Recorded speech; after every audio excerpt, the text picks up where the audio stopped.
time, I'll call the board meeting of the Shell Rock River Watershed District to order. Roll call. Manager Bakken, Here. Manager Delter, Here. Manager Kramer, Here. Manager DeBoer, Here. Manager Pistorius. Here. Next item is a consent agenda. Yeah,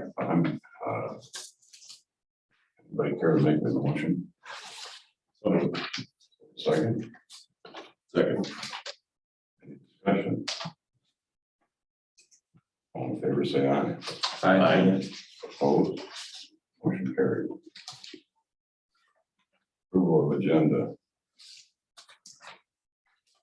Anyone care to make the motion to approve the agenda? Mr. Chair, we do have one addition to the agenda. It will be item 6D. It will be a motion to accept high bids for the disposal or sale of the unused property at the Headwaters property.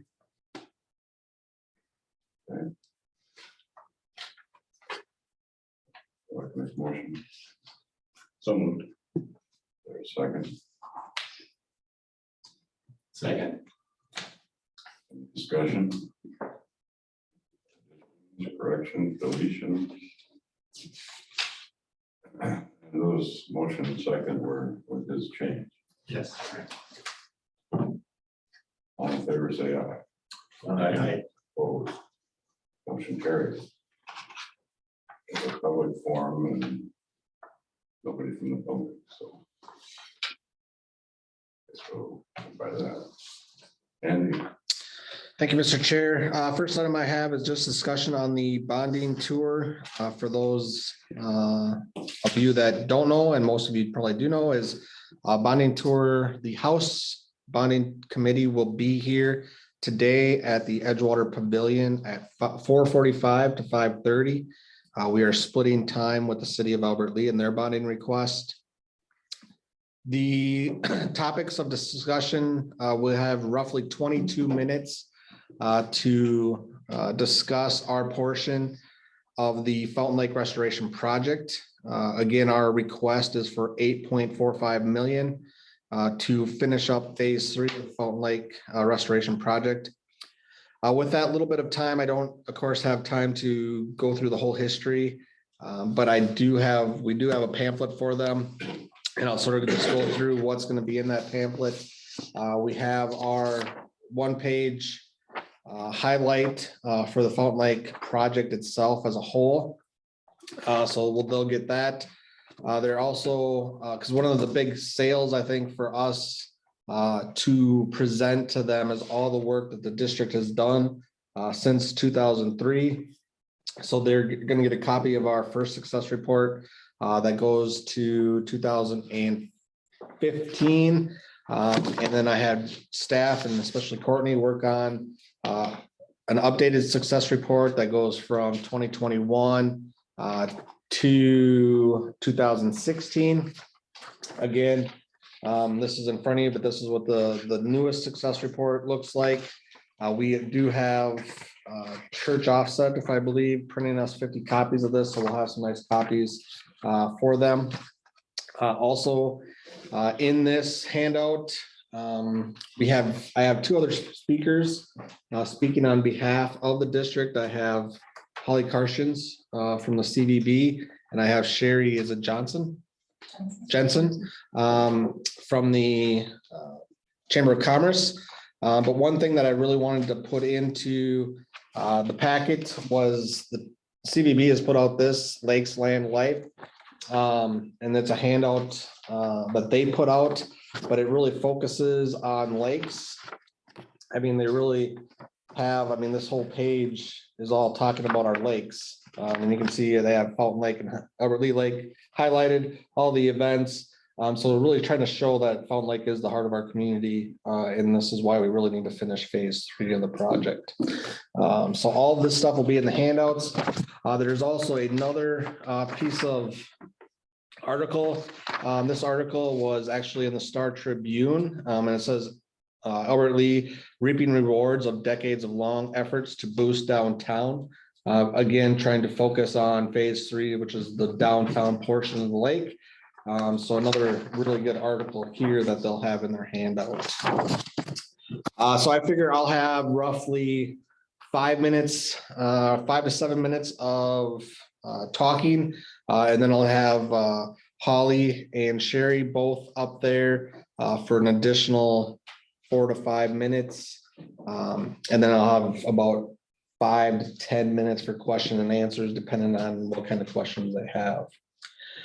So that's that for the board managers that can attend, please do. It's always nice to have other people there to communicate with the members that are going to be there on the importance of this project.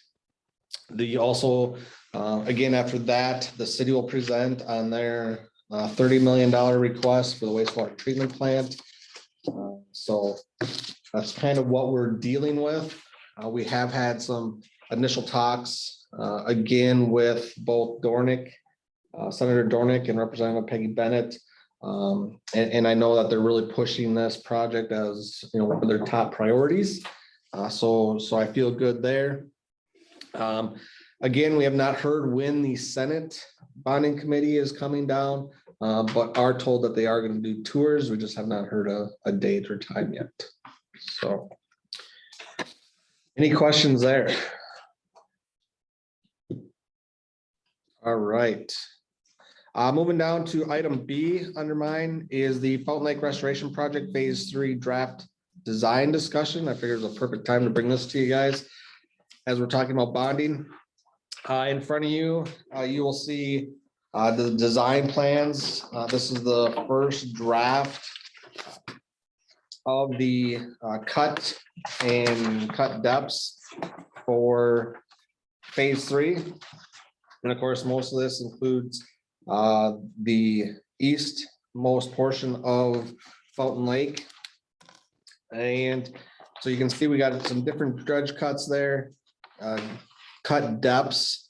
You know, we're looking at a large area of 10 feet and then some shallower 8-foot depths. In this area is 11 and 16, which is the main portion. Our setbacks there, if you remember, we're working on that right now. If you remember, that's one of the things we got a lot of pushback from the DNR with setbacks. Most of this area, we're going to be looking at anywhere between a 30 to 50-foot setback from shoreline. We're going to try to stay away from their 100 and 150-foot setbacks that they always want.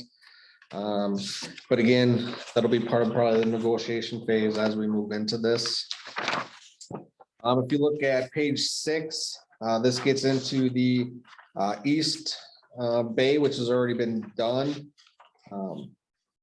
But this is where it would start there at Bancroft Channel. Again, we're looking at dredging the entire channel except for roughly a 30-foot setback from the shore. And some of those areas will actually probably have to be even closer than 30 feet just because it narrows up in some of those spots, especially with looking at our 4-to-1 or 3-to-1 slopes for those cuts as well. Moving on to page 7. There will be some modifications here, but again, you can see this has not changed at all from the first concept we've had of this. We still have the path or the dredged boat channel cut. One thing we have not done is figured out a width for this yet. If you remember the width on the one that we put in Edgewater Bay, I believe that width was 30 feet. I believe we're going to try to extend this one to 50 feet to 75 feet in width. So it's a little bit wider channel. The one change you will see is up to the top, to the northeast there, where we go sort of around the peninsula there. We have a boat channel that leads to the bridge that leads to the wetland complex back by the golf course and those housing units. We probably will actually look at dredging that entire basin there because that'll be one of the areas where we put in a deeper hole to catch some of the sediment coming in from that area. So that is that portion. If we move to portion 8, this is the portion up where Bancroft Creek dumps in, way up to the north portion of Bancroft Bay. Again, there's going to be some changes here. This area will probably actually be reduced in size and it'll be pushed up further into the mouth. Just for access to clean it out in the future. This area would make it really difficult to clean it out, so we're gonna push it up there and probably, I shouldn't say shrink it a lot, but shrink it a little bit, just for what's accessible by a long reach backhoe. And then we'll take up the material quantity that we have estimated for this, because we are shrinking it a little bit. We'll go into this little basin that we showed in the last page. So again, if you look at total, we're right around 650,000 cubic yards, give or take, and that will change as we look at these setbacks and some of that stuff. But I wanted to get this in front of you for your first take. Again, if you have any changes or any ideas, please let me know. And as we move forward, we probably will look for an approval for the phase 3 dredge cuts. I'm guessing sometime in January, February, trying to get those done. And then we'll start working right into the environmental assessment worksheet that we have to do. One thing that we're looking into is if we actually have to do a full-blown new environmental assessment worksheet, or if we can just expand on the existing one that we've already had. So we'll have more details for you on that as well. But that's where we're at. So any questions, let me know. Channel, I haven't been up there. There's a lot of trees that are still down in the channel. There is a couple of them, yes. Yep. If they are within the dredge cut area, yes, they will be coming out. Otherwise, if they're beyond our dredge cuts, I don't foresee us taking them out. One of the things that we are also looking at, and that that I'll be coming to the board for in probably December's board meeting, is the initiation of the in-lake habitat grant that we got for 1.3 million. Where we'll start actually looking at, putting in rock structures. We might be looking at some more shoreline restoration, maybe some possible fishing piers, fishing jetties out into the lake. That's where we'll really talk about the habitat portion of some of those trees. But if they're going to be in the way, yes, we'll have them, they'll be removed. But if they're not going to be in the way, we're going to leave them as habitat. Thank you. Yep. One more question. On the logistics of a long reach backhoe, how many cubic yards could we possibly get out of the channel by using that method? Maybe use barges then, what you used to haul the oils away, or you just work from land from shore, or what? So for our BMPs, we've always just looked at it from shore, just because of, the cost and the maintenance turnaround time on maintaining those BMPs. So if you remember, like Wedge Creek, where Schaff Creek dumps in Danes Bay, we've dug all those BMPs. And the whole idea was it to be able to get a long reach backhoe from shore in there to clean them out and to maintain those depths over time. So we've never looked at putting backhoes on a barge and removing the sediment that way, just because of, of course, it's an increased cost when you start bringing in all that different equipment. So all of the ones that we've looked at, Al, are from shore. And that's why we're pushing that one further up, because it's just not accessible with a long reach where it's located right now. Well, if you've ever spent a day on the Mississippi River, it's excavators and barges to get the material off the river. Yeah, a lot of them use hydraulic dredging. I mean, if you look at where I always go is between Winona and Lock 5A and Lock 4, and that's all hydraulic dredging.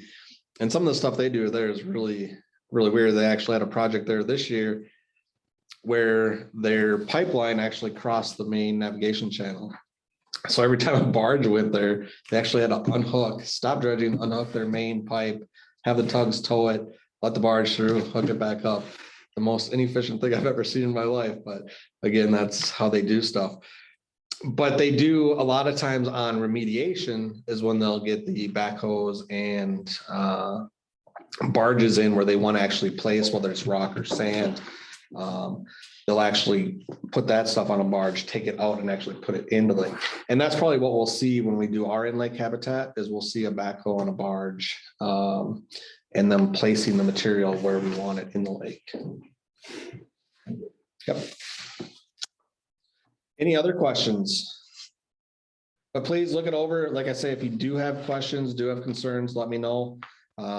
If there's anything major that we want to get the dredge committee together to discuss and then bring something back to the board, let me know that as well. So I wanted to get that in front of you so you had some time to look at. All right, Mr. Chair, that's all I have. Thank you. All right, the first item I have is a Bowser Academy update. So the week of October 26th to 28th, some staff attended Bowser Academy training. Normally that's always held up in the Brainerd area, but the last 2 years it's been held virtually via WebEx, which has been working out great. So sessions were included. Topics were education and outreach, wetland conservation updates. There was some pollinator habitat diversity seed mix training, so many more, climate change. It's a great opportunity for soil and water conservation district staff, watershed district staff, and county officials to attend. So we just wanted to let the board know that we're always seeking continuing education, and Bowser provided a good one again this year. So that was one update. The next is the Headwaters property update, but because we added D, I'm going to kind of transition this to the AMA Headwaters property update along the Shell Rock River. Minnesota Native Landscapes was the one who was awarded the bid for that. They started to do slight mobilization, but being that they're working on the public ground that is currently opening to deer hunting, they're going to wait to start the project until the end of shotgun season. So, you know, that not the end of this week, but starting next, they're going to be starting construction or more mobilization there. You'll see more of a presence of people doing work along the Shell Rock River. So if you get any calls, it's just Minnesota Native Landscapes who's starting that restoration project. Then item C I have is a one watershed, one plan update. If you are on the policy committee, which Mike is, you've probably seen some of my emails that have come out. We had the plan, the draft plan went out for informal review, which closed. But then on November 2nd, the plan was put out for 60-day public comment. There's also notice in the paper, and the plan is on our website. So now is the 60-day timeframe window of when we receive, you know, formal comments. The deadline for the end of comments received is December 31st of this year. Then no sooner than 14 days after the close of that public comment period, we have to host a public hearing. And the issue or the reason for the public hearing is for us to be able to allow a public place for people to come and comment verbally on the plan. Before the public hearing takes place, we also have to submit comments that were received to Bowser, the state agencies who comment on the plan, and anyone else who provided a comment to us. We have to submit all the comments that we received. And that has to be sent to those entities or those people 10 days prior to the public hearing. So it's just we're doing the Bowser process, and the guidelines is part of the one watershed, one planning process. So those are just kind of check boxes that we have to complete for the plan to be approved. So we are looking at holding that public hearing anywhere around the time of January 18th to the 20th. And I kind of sent out an email to the policy committee members to see when works best. So no date has been set for that yet, but in a nutshell, public comments are out and they're due December 31st on that plan. Any other questions?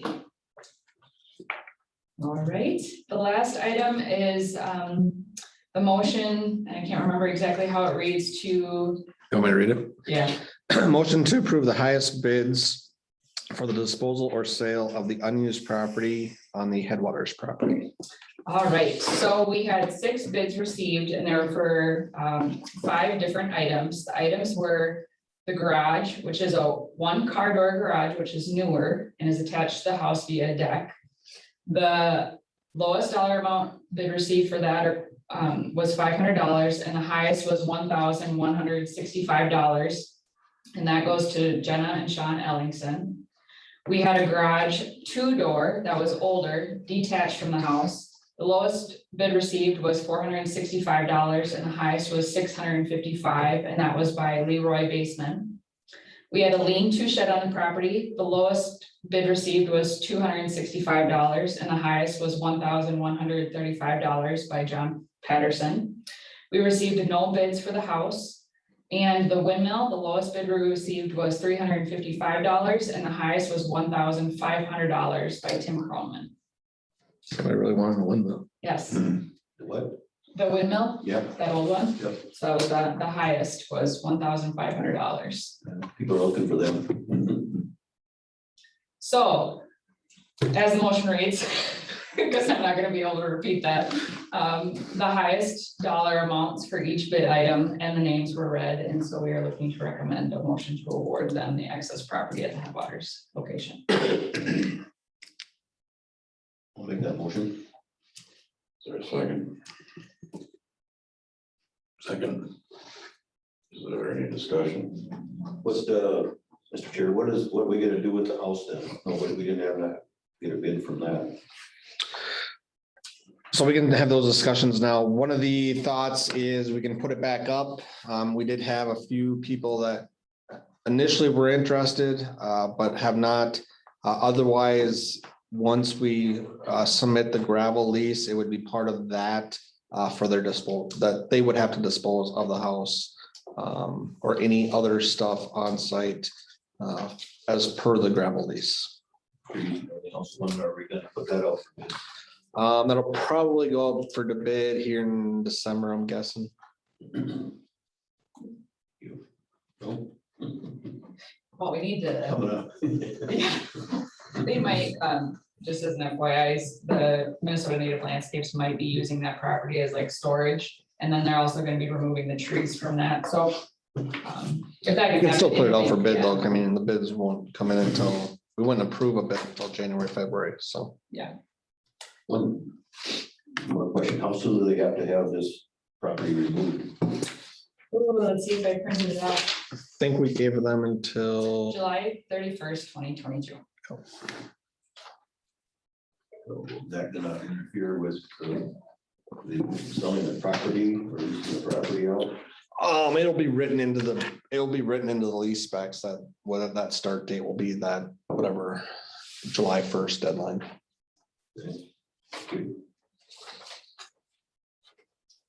No? No, I'm good now. Anybody else? All in favor, say aye. Aye. Opposed? Motion carried. Managers report. I don't know. Okay. Managers items.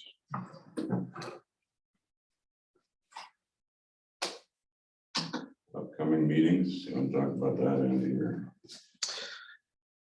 Again, the Watershed District annual meeting. I've come to the conclusion that I don't believe that we will have an annual meeting per se for the year of 2021. And we'll push that annual meeting into our regular time of March of 2022.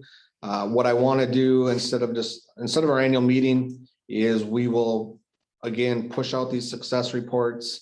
I am working with Ian with the city of Albert Lea to get in front of them to go through our success report and also go through our budget for 2022 along with our project list that we have for 2022 as well. So that's kind of how I'm looking at handling the annual meeting for 2021.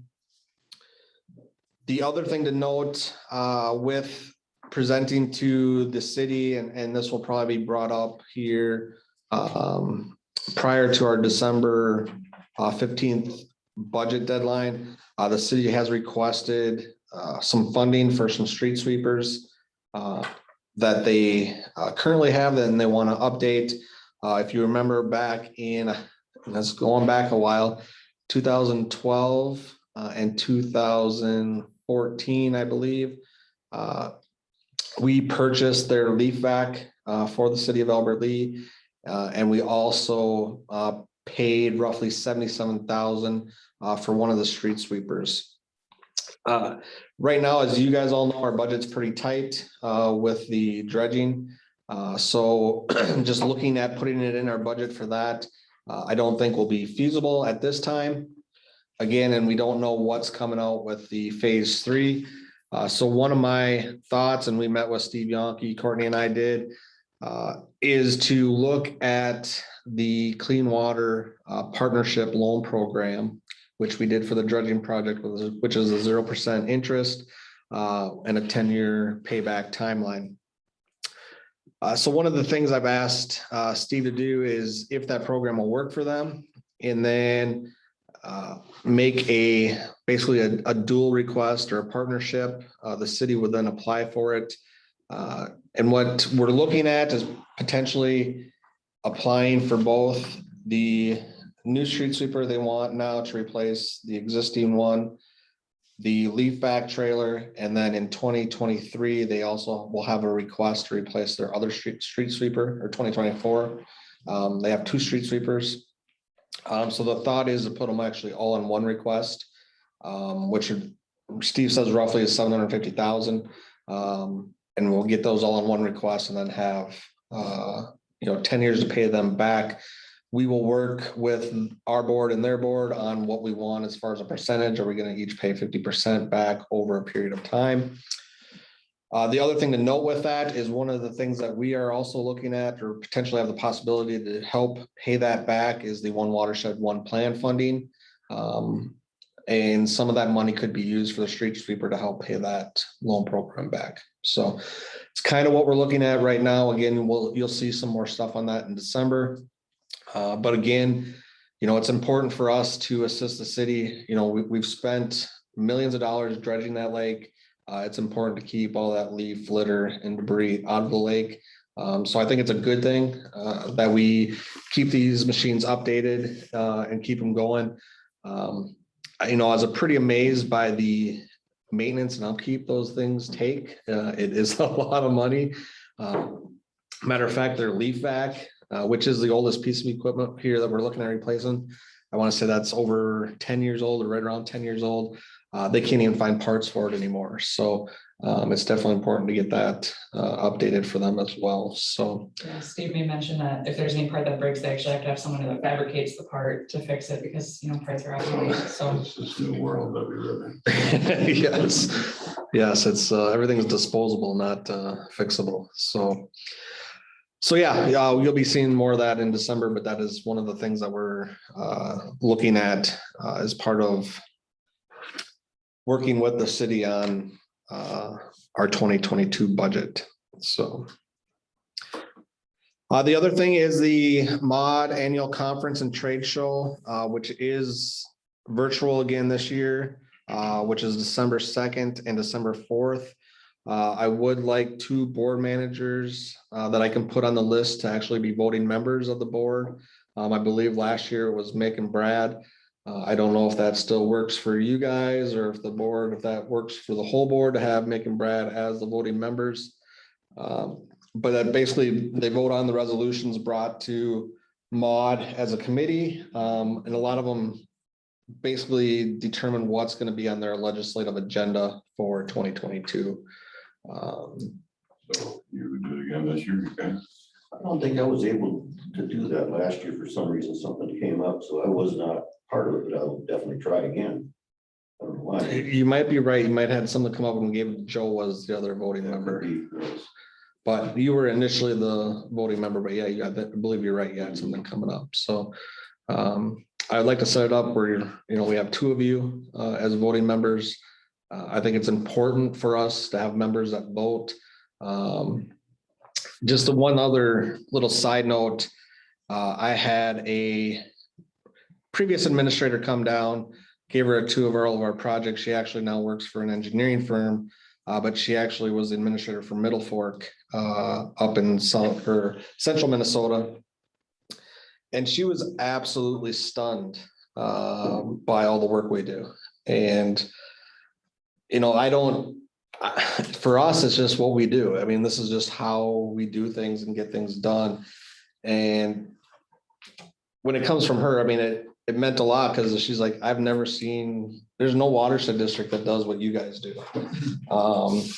And all the projects and all the other stuff. So that was a nice little pat on the back for our watershed district, our board, because us staff couldn't do it if we didn't have you guys voting on all the stuff that we do. So again, a nice pat on the back to the board managers and to the watershed district for what we're getting done out there. And I think it's starting to get seen throughout the state on what we're doing. I know the conferences I've been to, I mean, the feedback has been that for a long time. Is that, you know, oh, you're from there. Oh, you're the golden child or whatever. And, so I've heard a lot of that, and then what, of course, what has been done by staff here. Yeah. That's great. So Mr. Chair, that's all we have for the annual meeting, and we'll get, if it's all right with the board, we'll get Mick and Brad on there as voting members and send out emails to you guys. I got one more question. Yep. The, you know, like the leaf back and sweep, street sweepers, does the city send out anything to, in their bills or whatever, reminding people not to blow their leaves and grass out in the street? You drive around and you see it's still happening a lot. And I think people just don't know any better, but it's a whole lot easier just to blow it out. I've seen them actually blowing leaves down into the. Yeah. I believe that the city does try to get stuff out, whether it's on their Facebook page. I know Leah does a good job with getting it out on our Facebook page. You know, I don't know if they still send stuff out with their water bills and stuff like that. But yeah, I mean, it's still something. I mean, even with grass clippings, we fight it every year. You know, and there's, you know, the city has an ordinance with it. You know, I think it's tough to enforce because you need to see them actually doing it. What I do is if I see it, I try to stop and talk to them if they're doing it while I'm there. I thought about that. Which I have stopped quite a few times. The ones that really frustrate me are the commercial guys because they know better. So those are the ones that I really try to talk to if I see them do it. But yeah, I mean, it's something that we try to get the word out every spring. And then all summer long, Leah does a good job, again, like I say, getting it into Facebook and stuff like that. I know the city has put out material on it quite a bit. Every now and then we'll get calls of someone, you know, narking on someone else. And so we still have some of those flyers that are designed a long time ago that were door hangings for, you know, keep it on the lawn. And we'll go out and like hang a couple on the doors around the area so they don't feel like they're targeted, but we've done that before too. That's an idea.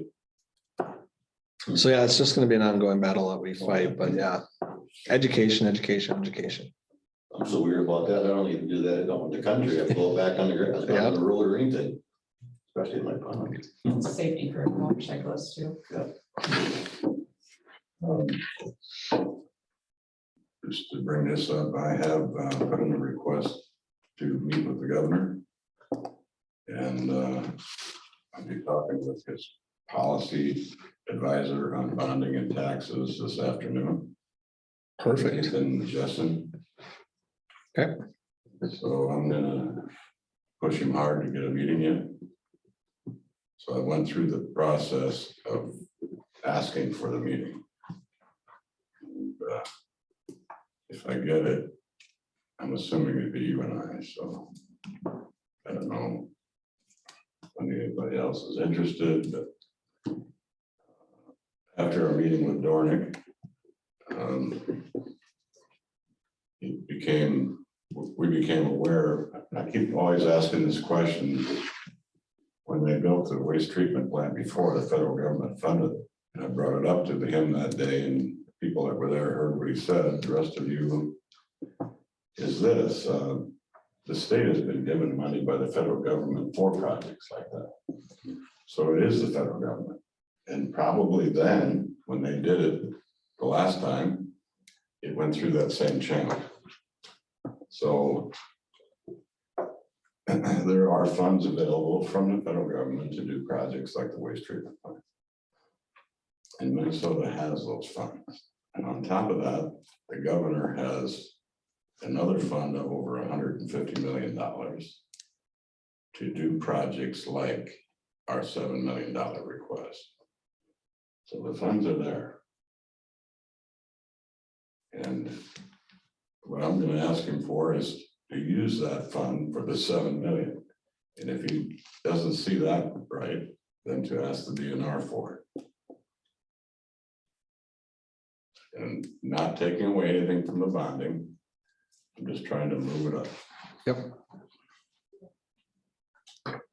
Discussion on that. Thanks for your hard work.